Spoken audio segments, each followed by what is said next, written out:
So today we are going to have a poster presentation on reactive power compensation in transmission systems.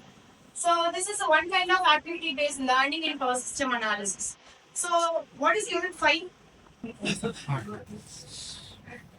Okay, Unit 5 topic in this stability studies and reactive power consumption.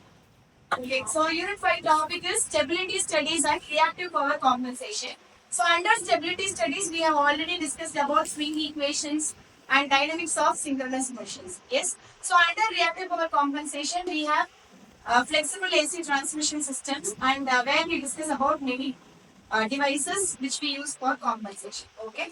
So Bobika, why have choose this topic as today's poster presentation? In recent days, this topic is the most spoken topic. So, okay, very good. Yeah, this may create many exposure among the students. So, what are the compensation techniques used? So, let us go inside the poster presentation, which will be presented by Kavya Shri, Gopika, and Dharmi.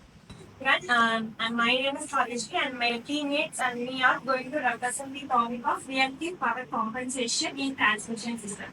The introduction is about in AC power systems, the reactive power is essential for maintaining the voltage stability and proper functioning in inductive and capacitive elements. So the excessive reactive power causes voltage instability, line overloading, and inefficient power supplies. To mitigate these issues, reactive power compensation is implemented to optimize power flow and voltage profiles across the transmission network. So the next one is about the what is reactive power. The reactive power is measured as VAR and it is the VAR is abbreviated as volt ampere reactive and it is the power oscillates between the load and the source. So it doesn't do any useful work, but it maintains the electric and magnetic fields in inductive and capacitive devices. So could anyone explain about the reactive power?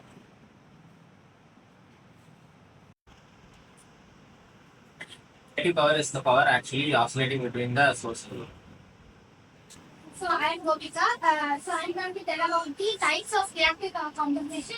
There are four types: shunt compensation, series compensation, synchronous condensers, fact devices. Shunt compensation is which is used in the which is used to control the voltage at various transmission systems.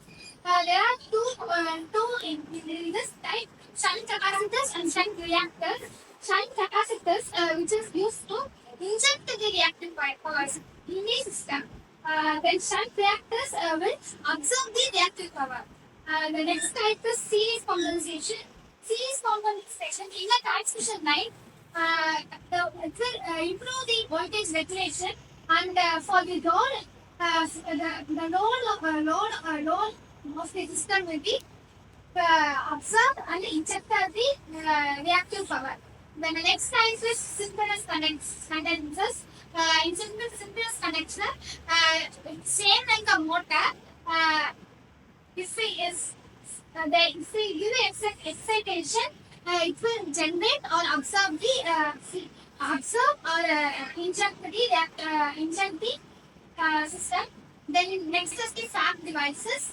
There are three kind of fact devices. One is SPC, STATCOM, UPFC. So what are the types of reactive power compensation? There are four types: shunt compensator, series compensator, synchronous condenser, batch divider.